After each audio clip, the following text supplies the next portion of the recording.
The following content is provided under a Creative Commons license. Your support will help MIT OpenCourseware continue to offer high-quality educational resources for free. To make a donation or to view additional materials from hundreds of MIT courses, visit MIT OpenCourseware at ocw.mit.edu.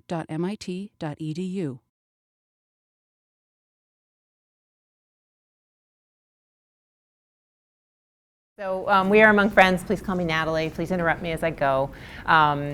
Elizabeth has given a very nice framework for what the high-level questions about this next little bit of time are, things about creating a scalable educational experience and things like that. But truth be told, this is really going to be me, my dirty laundry, telling you all the mistakes I've made in developing something that I thought seemed like a good idea at the time. How's that as the sort of tagline for this talk? It seemed like a good idea at the time.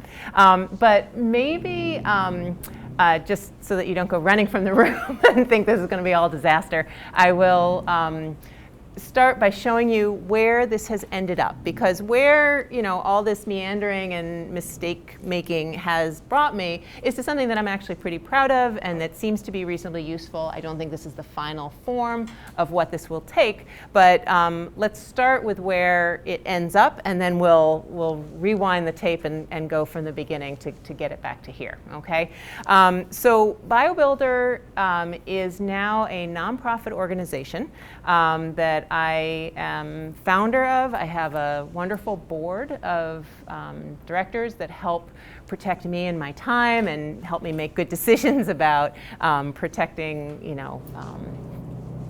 a lot of, just thinking through the business questions and the strategic questions and the wisdom questions that are involved in running a nonprofit organization.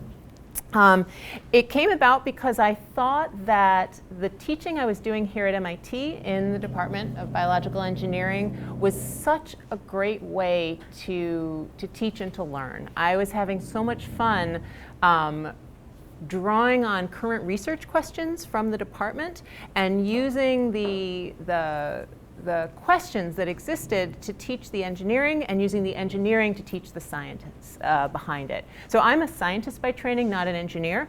In fact, I didn't really even appreciate the distinction between science and engineering until I got to MIT 12 years ago or something like that, right? I really like learning about how the world works. What I discovered when I got here and started teaching this way to the undergrads was that by building stuff made from biology, you learn a lot about how it works, right? And so I really just wanted to more broadly distribute that content to students who wanted to learn this way and to teachers who wanted to teach this way. Okay, pretty simple, not that wise maybe, but that's what I've sort of organized this around. And so there is a nonprofit organization that is called the BioBuilder Educational Foundation, which has, as I say, a board of directors, partners. We have publications and newsletters and things like that. We are a 501c3 and we were founded in 2011. The funding for this organization came from the National Science Foundation. They awarded MIT, Harvard, Stanford, UC Berkeley, and UCSF, a consortium of 5 institutions, 10 years worth of funding. From the NSF, that's really unheard of. And I thought, as the educational director on the East Coast for this, with 10 years of funding, we could do something really, really cool. And so what that started with were animations, which is why I'm here talking to you today. What those animations have been connected into is a curriculum for students that has a number of hands-on laboratory activities. So for example, this one is for students. These bubbles that are here link to the animations, but the content that's on the website is some introductory content, laboratory procedures, a lab report information, and then a portal for sharing your data once you've collected it.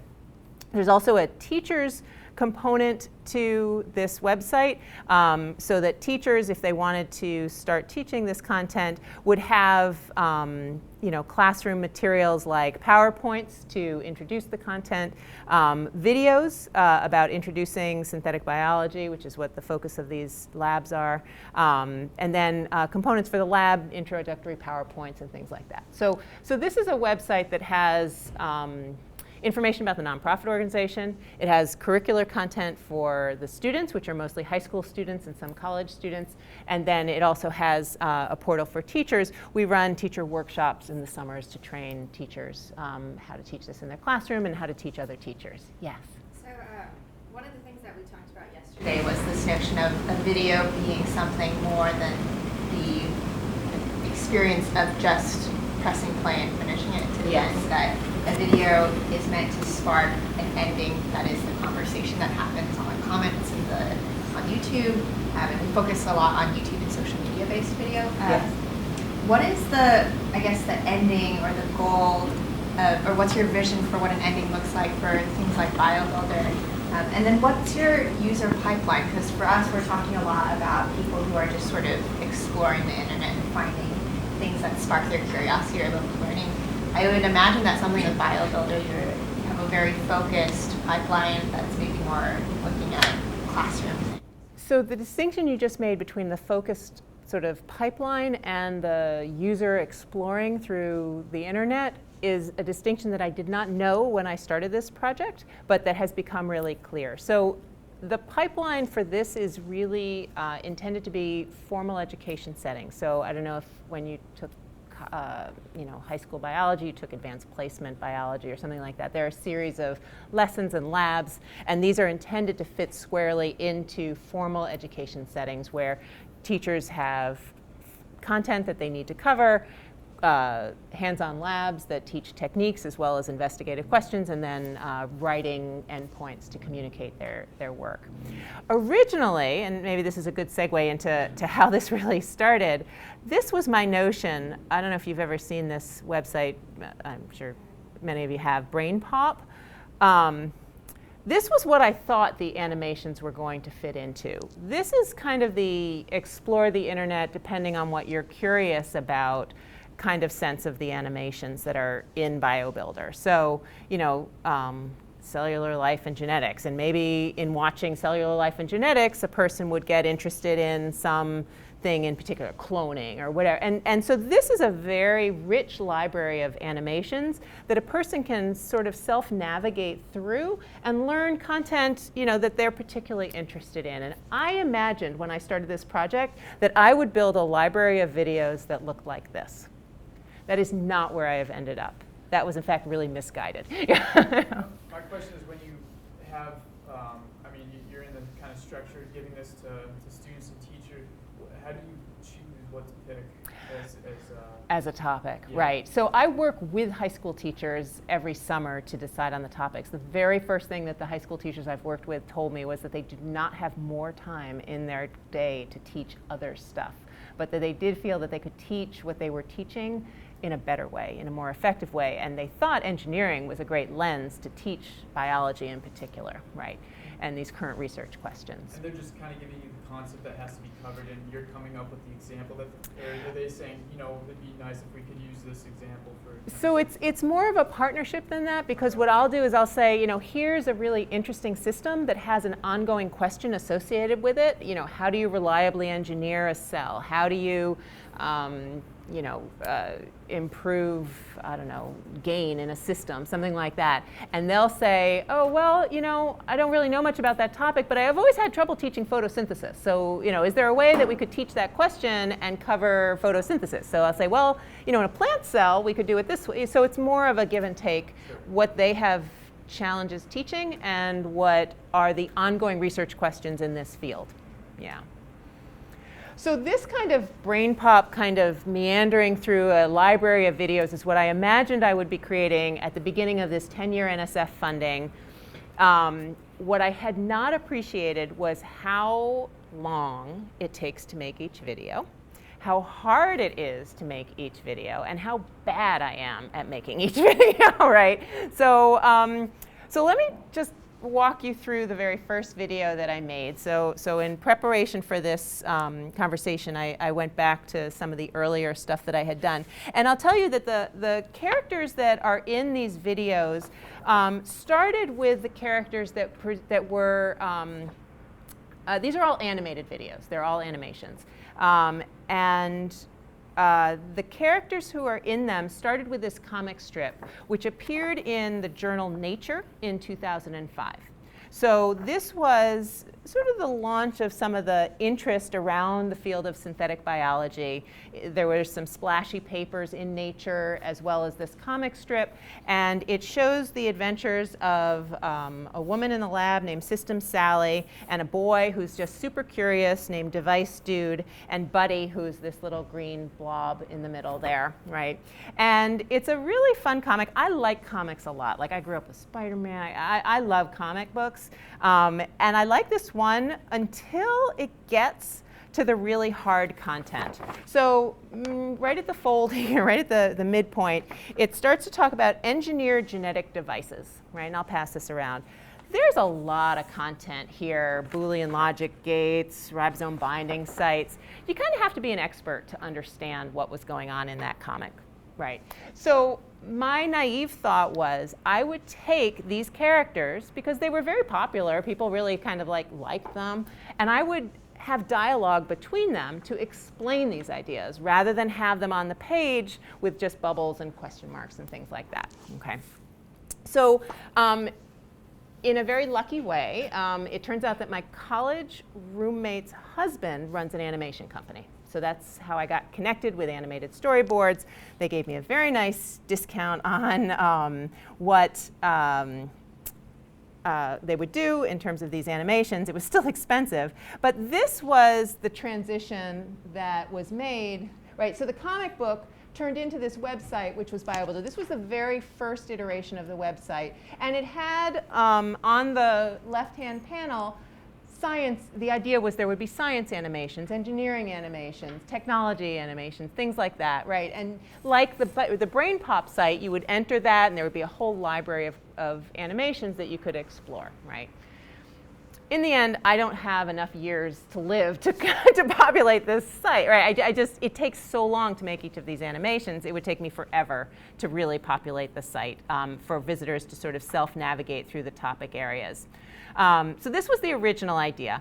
Then I started working with a teacher, and the website changed to look more like this, where the animations were put into a formal context of activities. There was also a link where you could go directly to the animations if you just wanted to watch the animations. So this was sort of the transition period where there was both a library of animations and activities that you could do if you wanted to teach with these animations.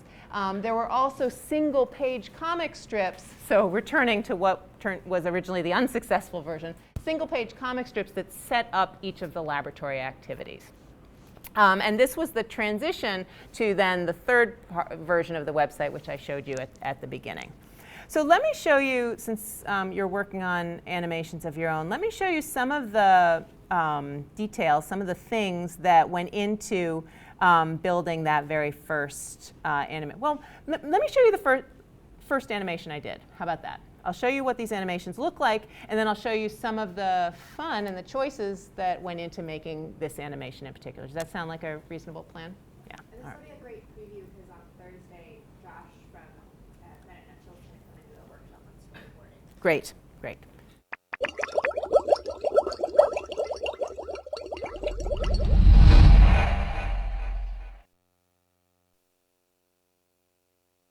Dude, no running in the laboratory. Sorry, Sally, but have you heard about this competition? It's called iGEM, and I think my bacterial bubble could totally win this year. I thought you were done with bacterial bubbles. What do you know about iGEM? Not much, except that there's gonna be a bunch of losers. And me. I don't think you understand the nature of this competition. iGEM, the International Genetically Engineered Machine Competition, is a way to get young scientists and engineers working together to engineer biological systems. Working together? Where's the competitive spirit in that? The dude works alone. That way the dude gets all the credit. You need to be a member of a team to join iGEM, and you need a professor to lead it. But I heard it was a student competition. Well, yes, the competition started in 2004 based on an undergraduate class developed at MIT in 2003 for their short winter session, and it continues to be an undergraduate experience, but not without guidance and support. Last year, there were more than 30 teams who competed from all over the world. So that's my competition. That's a lot of people. A lot of people all asking the same question. Can simple biological systems be built from standard interchangeable parts and operate in living cells? Or is biology simply too complicated to be engineered in this way? What do you think? Biology's not too complicated for me. The goals of this competition are to enable systematic engineering of biology, promote open and transparent development of tools for engineering biology, and help construct a society that can productively apply biological technology. Okay, I got a lot of work ahead of me. If we're not going to use my bubble idea, what else is possible? Maybe a better question would be, what isn't possible? Okay, so first off, what should our standard interchangeable part be? Actually, what parts exist? Do we have to make those? You'll probably need more than one, but the Registry of Standard Biological Parts is a great resource with lots of parts already designed. And if we make parts of our own, we should add them to the registry in case other teams can use them too. And help other teams? What kind of competition is that? Or is that how so many teams got cool projects going last year? Pleasant-smelling bacteria, a bacteria nightlight, a DNA drug delivery system? I heard one team even made a bacterial freeze tag. To beat those, we should get started right now.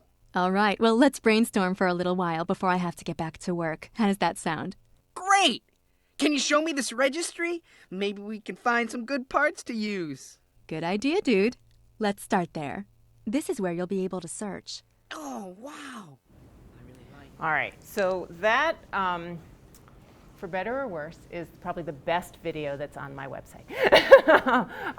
And you know, it's a little, it was done several years ago. It still holds true, so in some ways it was, you know, it still very accurately describes iGEM. It has some old screenshots of the registry and things like that. But you know, it was done 5 years ago, and I think it holds up reasonably well. It was fun to make, so let me show you some of the fun things that were involved in making it. One thing was the script. So the script was written by a former undergrad of mine in biological engineering, and she did a summer UROP with me and wrote some of these scripts. And then it was edited by a woman who's on my board who's also a screenwriter. And this just shows you some of the edits that were involved in that short script, right? Dude, no running in the lab. Sorry, Sally, but have you heard about this competition? It's called iGEM. I think my bacterial bubble could totally win this year. You know, and she deleted, you know, I don't know much about it, but someone gave me a flyer for it. So there were a lot of deletions and edits on the text itself. And if you like writing and if you like, you know, this kind of sentence level work, this is actually pretty fun and creative. I'm not very good at it, but I think it's fun. The other part that I would say was pretty fun was this, before we did the storyboarding, actually, we did, let me see. Where are those pictures? Maybe it's here. Yeah. So the company that did these animations sent me pictures of people who were posing in ways that they thought they would be using in this animation. And I got to choose, you know, which little boy I wanted to be dude in these comics, right? So I don't remember which one I chose, right? But these are all like shots of actors that they have who come in and pose in ways that they would think might fit the script, and then you get to choose which one they're going to base the image on. I also got to choose voices, and I have an early read through here that Bacterial bubble could totally win this year. I thought you were done with bacterial bubbles. What do you know about iGEM? Not much. Except that there's going to be a bunch of losers. And me. So that was a quick read of one of the candidates for the voices and stuff like that. So that was kind of fun to work with them to choose actors who were doing the still shots and the voices and things like that. And then they did the storyboarding for this animation, which I had never done before. They were very talented at. They knew where to break it up and which shots they'd use. And you know, in watching that video now, and I honestly don't watch these videos regularly, so it's interesting to see a couple things that I think still work reasonably well. You know, I think it's short enough. It doesn't go on and on, right? So could be a little bit shorter, but I think it's pretty interesting. I think it zooms in and out of like a reality scene and a non-real scene, and it covers the questions they have. There's a little bit of lingo and secrecy to it that's not as easy to understand if you don't already know iGEM a little bit, but I think it answers most questions that people would have about iGEM. Yes? Why did you choose to do animations rather than film a real play? I think I was misinformed that I thought animations would be quicker and easier. And then I also had that brain pop idea in mind and this comic strip in mind, right, which had Buddy, this sort of bacteria thing, you know, as one of the characters. And so I didn't think a puppet or something would make sense, right? But that does lead me to a mistake that I made. And, you know, again, if I knew then what I know now, who's my audience for this? Do you really think, I mean, would high school students watch this? I don't think so. I think it's too young for high school students and too old for middle school students, right? It kind of doesn't have the, I mean, I frankly, I show it to my undergrads. So I was like, you know, I'm okay with that. So maybe it's okay for MIT undergrads, but then it doesn't really have a great audience mark, right? And the high school teachers who are now using them, it's pretty rare. I mean, they may assign them to people to watch the night before they come in and start the discussion on synthetic biology or start their iGEM team, but it's not something they show in the classroom. Yeah. So what was the intent behind making it? Because we talk a lot about like what is going to be your what, why, and how question before you make a video. Was it to make something that was instructional for people who are already interested in iGEM? And if so, like what made you want to do a video over a comic book, for instance?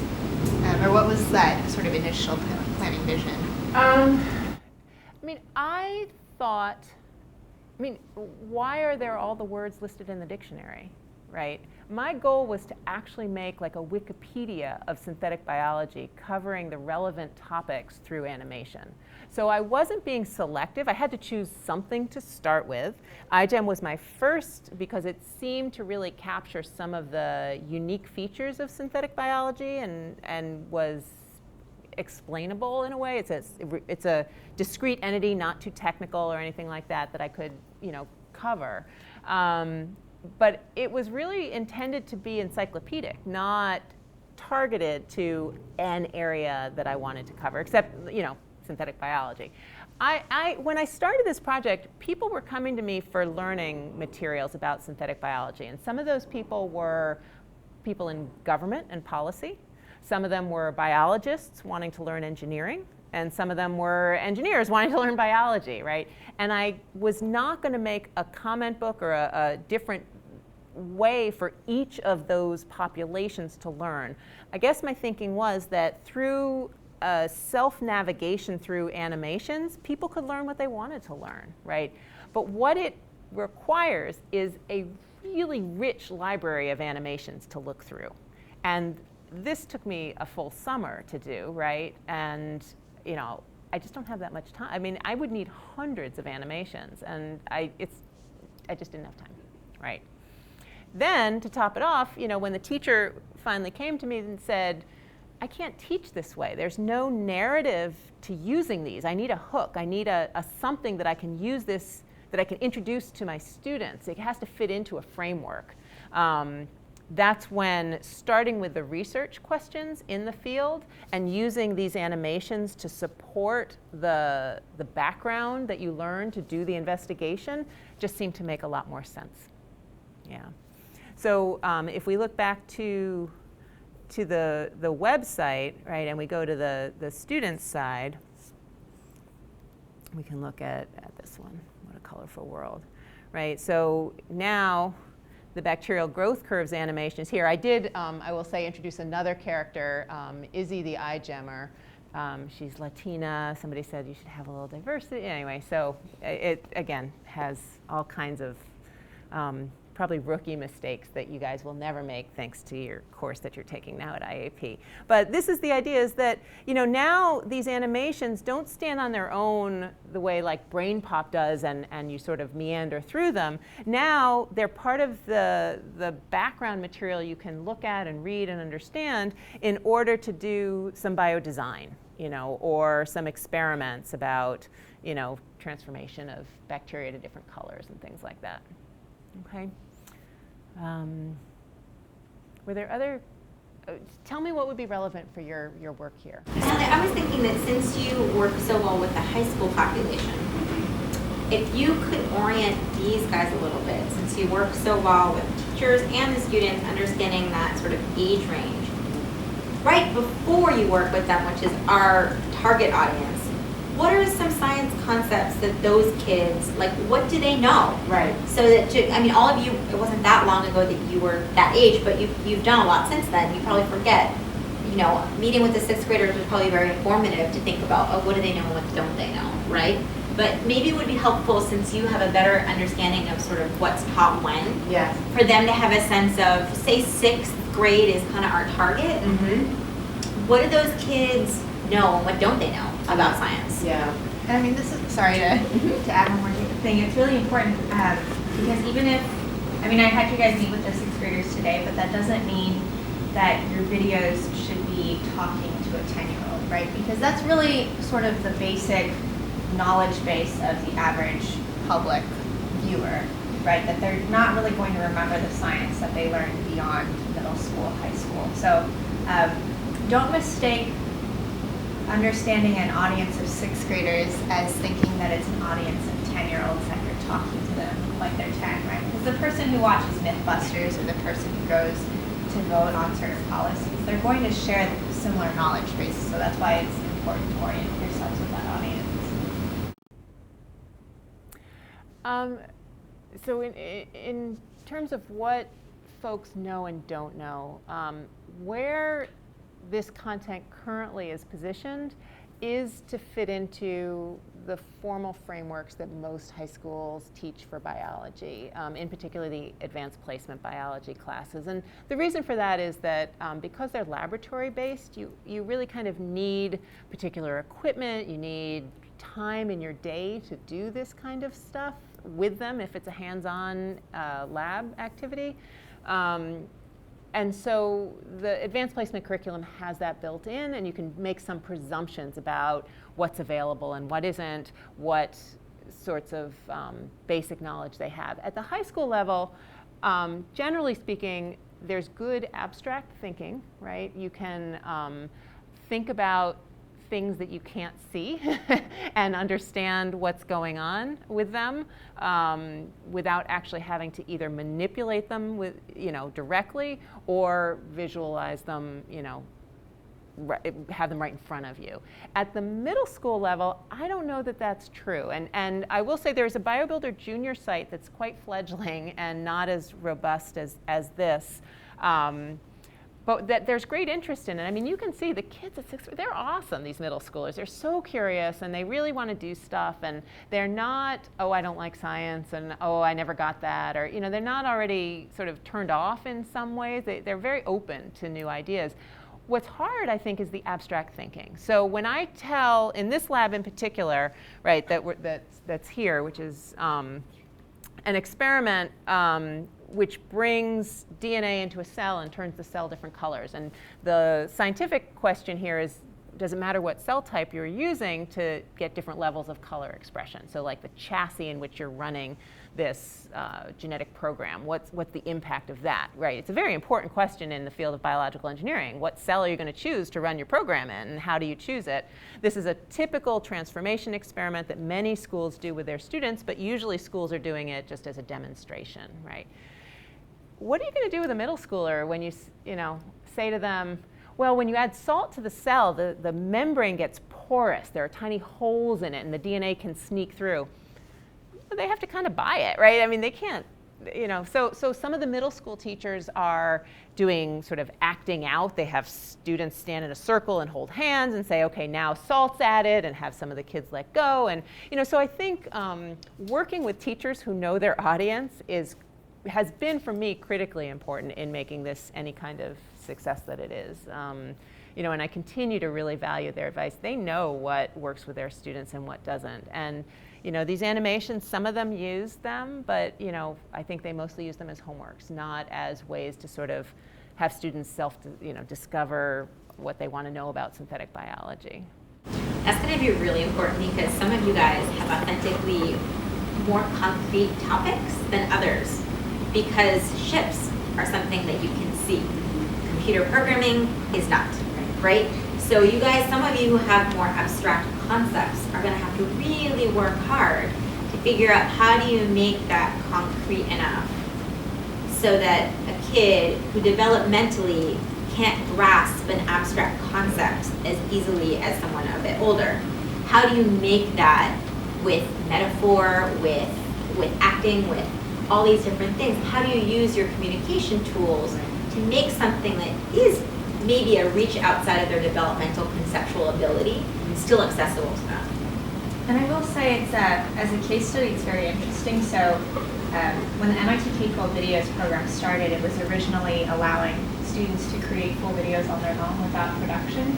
And I'll have to show you this slide maybe after Natalie's talk.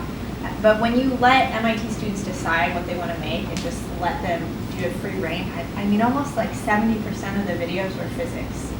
It was alarming, the overwhelming majority. And it's because physics is a very visual, very tangible topic. And when you go online, a lot of science videos on YouTube are physics-based. Maybe one was on electrical engineering, and the electrical engineering ones were about circuits. So again, you can see the boards. And when we started producing Science Out Loud, the one video that went as popular, you know, by an order of magnitude at least, and the view counts aren't super great, and that's a different discussion. But the one that did the best on its own was the one that I marketed the least. I literally just posted it to YouTube and like sent one tweet about it. And it was one on how computers work. And I don't know if you've been in the Stata Center, but there's this machine called the Digicomp, which explains how switches can count in binary, and that's the fundamental component of a computer. And people loved that video, and it showed this desire and this innate need for a way to visualize these super abstract concepts, and the fact that things that fulfill that need just don't exist right now as much. Like, it's very hard to find a good video on programming. It's very hard to find a good video on biology, actually. Anything microscopic, it's hard to create something that's visually engaging to where you can really justify making a video out of it. Because, you know, if you ask yourself, like, why would I make a video about microbiology when it's so much more clear and so much more engaging to write a blog post about it, maybe? And so those are the challenges that come along with it, and these are very good questions and very good mindsets to have when we approach scripting and coming up with ideas. And Elizabeth had a really, I mean, if you think, like, we had a really interesting conversation with those girls about what computer programming concept was actually most interesting to them. But we realized that all of these ideas were really big ideas. The binary is such a narrow topic that it allows you to flesh it out in great detail to show for the different types of learners who are out there, different ways to access that information, right? So that the challenge is to pick a topic that's narrow enough that in 5 minutes you can really unpack it and pack it back up again. And thinking, really targeting our audience to figure out what do they know and what don't they know, so that I'm hitting that sweet spot where it's interesting and complicated, but not so complicated that I can't, this is too much for me. Right. Jamie's original pitch was almost 6 minutes long, and it was about how does a computer work. That was his original idea. And so it hit upon switches, it hit upon talking about binary, it hit upon semiconductors and all these things. And the switches part was literally less than a sentence of this pitch, and that is what we ended up exploring in 5 minutes. And and we had so much to say about it. So it really is, I do think the more focused a video is, it can be a lot more powerful. Somehow it makes it more dense. Like having worked with this age group myself, I remember 6th grade learning basic biology, just so that you guys can orient yourself. 7th grade is learning basic structures typically, like how to build a bridge and how to keep something physically scanning. 5th grade is, I'm trying to think backwards. 8th is looking more at chemistry.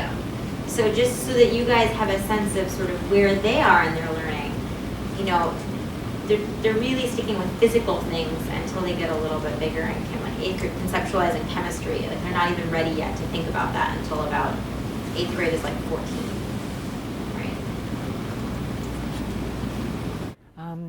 So maybe in the last just minute or so, I'll show you another video that's not very good, but that does really speak to this question of how I'm trying to visualize something that is microscopic, and what we did with animation to try to accomplish that. And we won't look at all of this, I don't think, but we'll get to the microscopic part.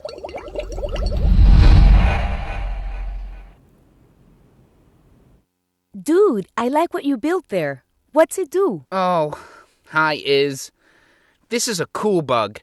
I made it using an electronics building kit that Sally got me. She wanted to get me a genetics kit, but nothing's available yet. Eesh, I don't get it. Why is it so easy to turn on and off the lights for this electronic bug, but so hard to turn things on and off in biology? What do you mean, dude? The arsenic sensor that we built in bacteria a few years ago works pretty well. If there's arsenic in the water being tested, the sensor turns on. And when arsenic isn't in the water, the sensor is off. And we built that sensor with natural biological parts. So arsenic works like this switch?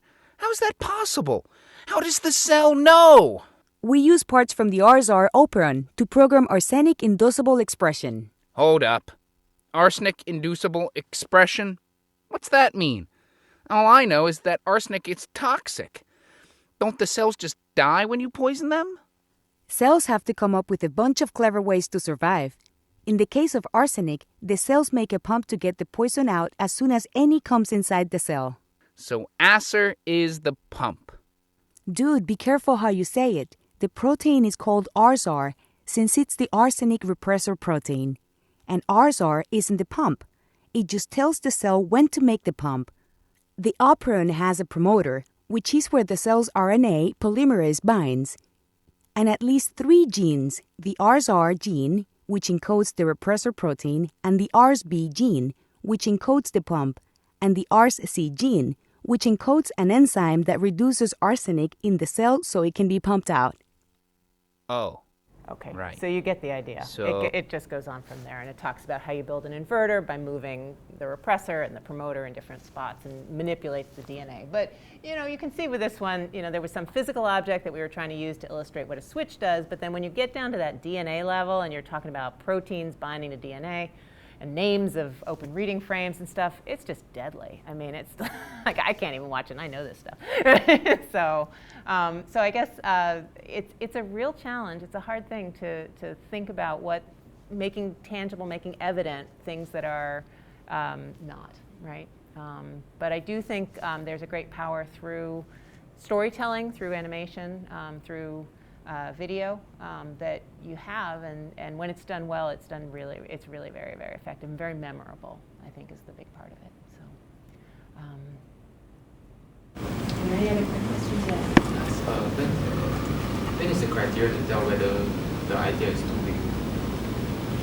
To tell, like, because right now we've been brainstorming and trying to find out ideas too big, but then is there a good indication of where? Because I think after today we won't get to see the 6th graders anymore. Well, you have us and each other. Yeah, I mean, I think a litmus test that I used when producing Science Out Loud, I didn't mention this yesterday, but it was probably the first thing I should have said. Because there are no best practices established in this field, take everything that we present to you in class with a grain of salt. And like Chris was saying, rules weren't meant to be broken. So what I found with distilling a big idea is that when I'm scripting with a student and we start to go down a rabbit hole. So we're saying, well, what is a computer made out of? Well, I have to talk about a switch. Then I have to talk about binary. Then I have to do this. And we somehow have found ourselves down a rabbit hole that is tangential to the core topic at hand. That's always been an indication for me that maybe the core topic is too big. And you examine the branches that are possible from that core topic and start looking at, well, what can I do from a branch itself? And we can talk about this more because I know Natalie has to leave. Does anyone have any final questions for her? Her email address is on the syllabus if you'd like to contact her.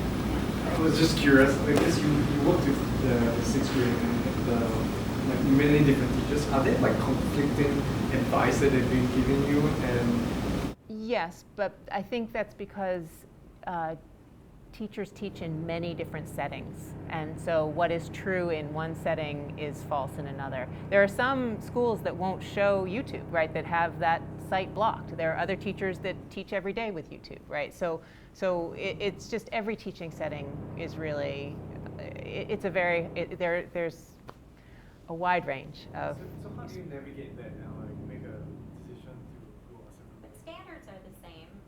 Yes, right. So what they have to reach, yeah. It may be different where you are, but at least here, in public settings and in some private settings, the teachers have uniform goals that they each have to achieve in each academic year for each student, right? And it's a national standard in public schools that all sixth graders must do these big topics. Right. And so within that, how to teach those, that's the common thread, I bet. Yes, right. But in terms of using animation, so the question I thought was more related to the tone of the video that you're making, and that is hard because teachers have very different students, and teachers are very different people, one from the other. You know, some are very comfortable teaching with animated characters, some think that it undermines their authority, and I've heard both. So it really, for better or worse, I tend to just make a decision and go with it, right? This goes back to if I knew then what I know now, But I think small, smart steps, is really the only way to figure this out. So anyway, and with that, I really do have to go, and I'm sorry, but I'd be happy to talk with you guys offline. Okay? Thanks. Thank you, Natalie. Thank you.